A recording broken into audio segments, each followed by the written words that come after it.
Welcome to the Full Moon Film Buff, episode 164. We are finally going to finish the year 2006 and talk about The Feeding. I watched this on YouTube and I had not seen this before.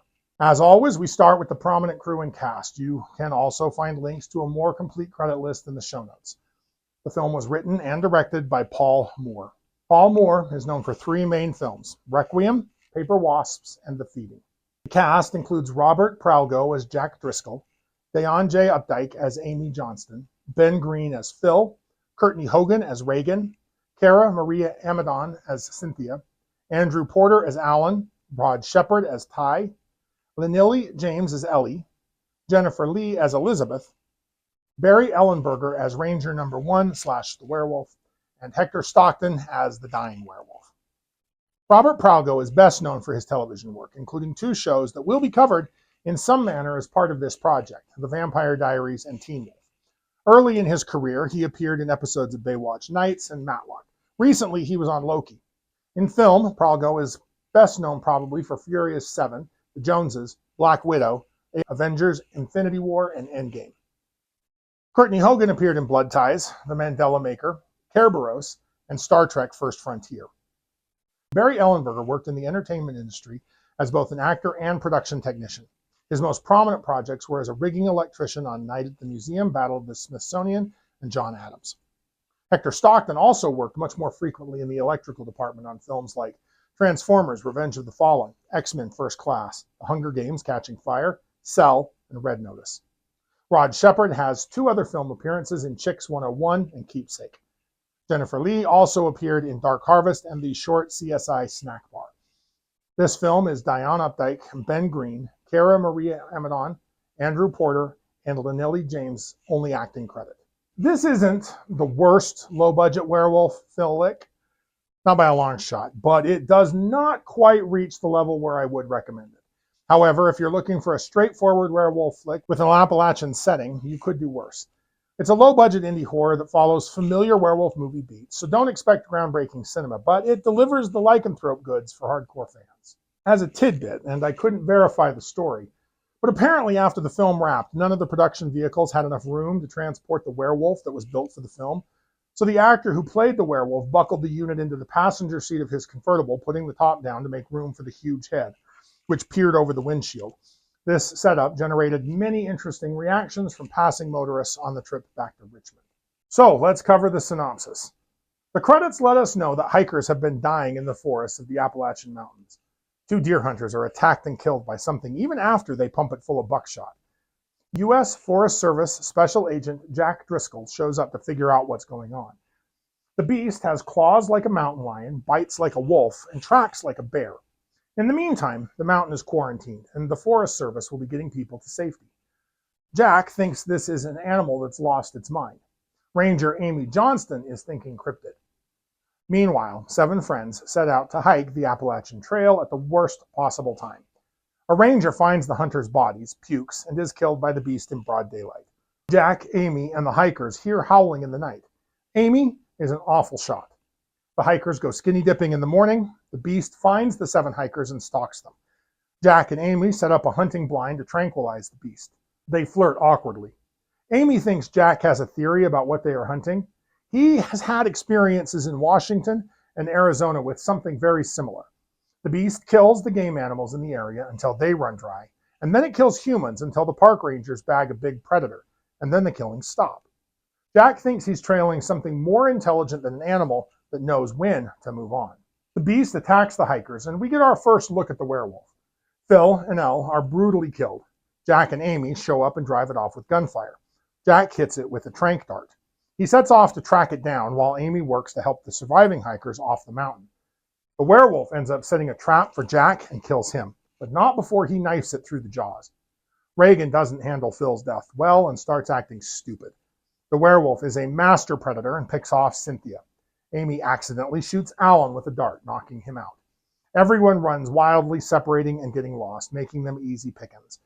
Elizabeth dies first. Ty escapes by jumping off of a waterfall. Amy and Reagan hole up in a hunting cabin where Ty eventually finds them. Now, Amy figures out the werewolf lore. She thinks the werewolf can't let them escape since they know too much. The trio use Alan's lucky silver coin to make arrowheads and set a trap. Ty tries to fight it, man on wolf, and he dies. Alan shows up just in time to die as well. Reagan makes it to Jack's vehicle, but with no keys, she's a sitting duck.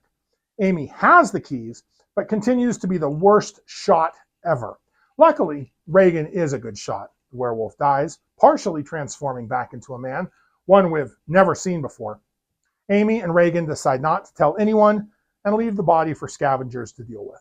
In the final shot, an injured Cynthia emerges from the woods, implying that she will become the next werewolf. We get one transformation in the film as the werewolf lies still and dying. I get it. It's easier. It still doesn't look great. The transformation appears to be achieved through practical effects and makeup. The werewolf design is a disturbing mix of great and horrible. What we see of the body is great. Long fur, mostly human physique, but the head, it's huge and ridiculous. It's immobile, and I feel like you can see the performer looking out through the massive but completely stationary jaws. The beast cannot open its mouth to howl or bite down or anything. It made me laugh. A slightly better werewolf design would have tipped this movie into the recommended pile. Now, the film cherry picks what classic werewolf mythology to keep and what to jettison, but it does so in a fairly logical and consistent manner. The creature is not tied to lunar cycles. The remote location isolates the victims and creates the perfect hunting ground for the werewolf. It does hunt humans as prey, but only when it runs out of other game animals to consume. The beast is killed with silver-tipped arrows. We get no information on who the werewolf was as a human and how they became a werewolf. We only get a hint that Cynthia has been infected and will transform herself. Jack's obsession with the beast suggests that this isn't his first encounter, pointing to the recurring nature of the lycanthropic threat. But we see no direct evidence that the werewolf refers to its human form to hide or travel, although I suspect that's what it does. The Appalachian Mountain setting adds hints of American folklore and the idea of ancient predators lurking in the wilderness, but doesn't really spell anything out. Since our primary heroes in this film are Forest Service Rangers, let's take this opportunity to talk about the representation of U.S. national parks and the Forest Service in pop culture. From the towering redwoods of California to the geysers of Yellowstone, America's national parks and forests have captured the imagination of filmmakers, television producers, and storytellers for over a century. These landscapes, managed by the National Park Service, established in 1916, and the U.S. Forest Service, established in 1905, have evolved into cultural symbols representing America's relationship with wilderness. Their portrayal in pop culture reflects not only the nation's attitudes towards nature, but also the heroic mythology surrounding those who protect these treasured lands. National parks and forests appear as backdrops for iconic films ranging from Star Wars and Jurassic Park to Close Encounters and Dances with Wolves, showcasing America's natural beauty to global audiences.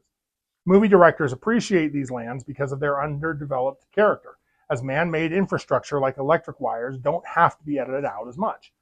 Famous examples include Arches National Park, appearing in Thelma and Louise and Indiana Jones and the Last Crusade, and Grand Canyon National Park in National Lampoon's Vacation or Transformers. These appearances transformed remote wilderness areas into instantly recognizable landscapes, creating a feedback loop where popular culture drives tourism to the very places that it celebrates. The versatility of America's protected landscapes has allowed them to play diverse roles in cinema, from desert landscapes that can convincingly portray Mars to old-growth forests that embody primeval wilderness. The Forest Service's emphasis on professional management and the National Park Service's mission to provide public access while preserving resources created well-maintained, accessible locations that film crews could utilize while respecting conservation principles. Television has been particularly influential in shaping public perception of forest rangers and Park Service employees as heroic figures. From early westerns to children's cartoons and modern procedural dramas, rangers are typically portrayed as rugged individualists who combine law enforcement skills with environmental knowledge. This archetype draws from real history, where early employees like the legendary Ed Pulaski, who saved his firefighting crew during the Great Fire of 1910 by forcing them into a mine tunnel, became symbols of heroic dedication to public service. The military management era of national parks, running from 1886 through 1916, established many characteristics that would define the ranger archetype: discipline, duty, physical courage, and unwavering commitment to protecting natural resources. When civilian management took over, these qualities were preserved and romanticized, creating the cultural foundation for fictional rangers. Television programming has also served as a vehicle for environmental education, with shows featuring Park and Forest Service personnel, often incorporating conservation messages into their narratives. Smokey Bear represents the longest-running PSA campaign in U.S. history, created in 1944 as an official mascot of the Forest Service to educate the public on forest fire prevention and safety. He's often incorrectly called Smokey the Bear in pop culture. The character's correct name is Smokey Bear.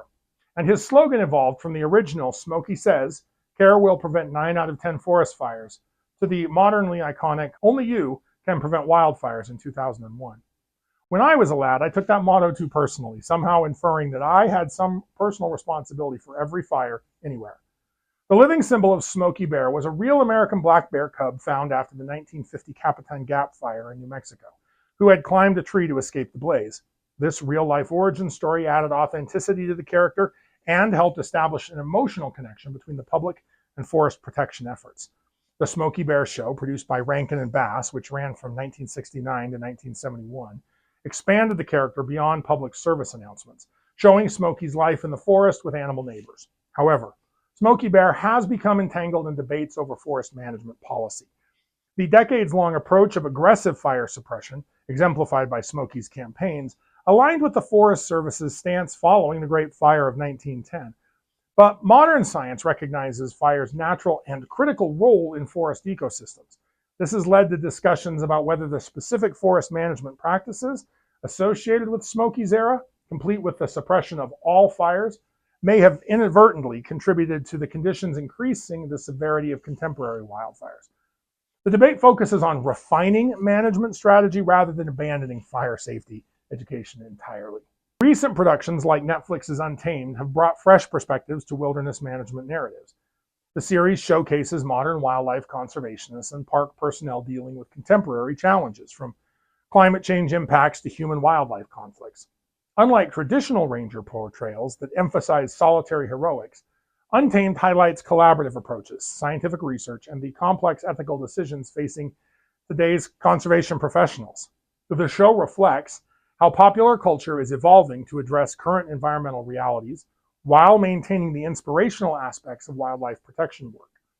This modern approach to storytelling involves diverse teams of scientists, educators, and managers rather than lone rangers.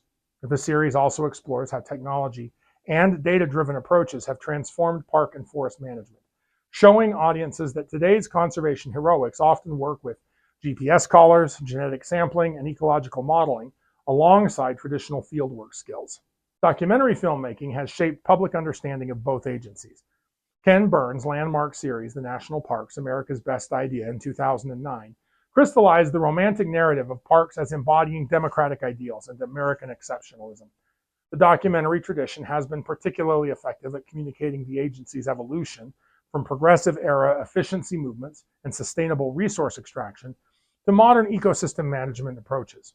American literature has long celebrated these wilderness ideas, from transcendentalist writings to contemporary environmental literature. Authors like Edward Abbey, whose Desert Solitaire drew from his experience as a seasonal park ranger, helped establish a literary tradition that portrays Park and Forest Service employees as philosophical guardians of America's natural heritage. Environmental writers have also played crucial roles in shaping policy debates, from Rachel Carson's influence on Forest Service chemical practices to contemporary climate change literature. The Junior Ranger program represents one of the most successful educational initiatives bridging popular culture and conservative education. Established across both the National Parks and Forest Service sites, these programs allow children to experience ranger responsibilities firsthand through activities like trail maintenance, wildlife observation, and visitor education. Participants earn official badges and certificates, creating tangible connections to the ranger identity that they see portrayed in media. The program's genius lies in its combination of hands-on learning with aspirational role modeling. Children just don't learn about ecosystems and conservation, they actively participate in ranger duties, from leading nature walks to assisting with educational programs. This experiential approach transforms the romanticized ranger archetype from an entertainment into an accessible career inspiration, creating a direct pipeline from popular culture representation to professional reality. Contemporary digital culture has impacted how national parks and forests appear in popular consciousness. Social media platforms make these areas more visible than ever, but they also create new management challenges as viral content drives visitation to fragile areas and encourages dangerous behavior by visitors. Both agencies have adapted their outreach and management strategies to address social media-driven tourism while maintaining their conservation missions. Popular culture continues to evolve its portrayal of park and forest service personnel, increasingly emphasizing scientific expertise, cultural sensitivity, and collaborative approaches to resource management. These evolving representations both reflect and influence public expectations about what these agencies should prioritize in their second century of operation. The representation of America's national parks, forests, and the agencies that manage them in popular culture has created a powerful mythology that celebrates both wilderness preservation and public service. From Smokey Bear's fire prevention messages to sweeping cinematic landscapes, these portrayals have built public support for conservation while shaping expectations about America's relationship with nature. However, these representations also reveal tensions between romantic idolization and management realities, between democratic access and resource protection, and between historical narratives and contemporary challenges. As both agencies face their second century of operation, popular culture will undoubtedly continue to influence public understanding of their missions while reflecting broader societal debates about conservation, climate change, and environmental justice. The enduring appeal of these institutions in popular culture suggests that they have successfully embedded themselves in American identity as symbols of democratic values and environmental stewardship. The story of these agencies in popular culture is ultimately the story of America's evolving relationship with its natural heritage, a relationship unfolding across movie screens, television shows, literature, and digital media, shaping how each generation understands its responsibility to the land and the democratic ideals these protected areas represent. So, if you like lycanthropes, like, share, and subscribe. Contribute your thoughts and additional observations in the comments below. Let me know what I missed or what you noticed. Next, I plan on discussing Blood and Chocolate from 2007. Keep your eye on the moon, a silver bullet in the chamber, and we'll see you back next episode.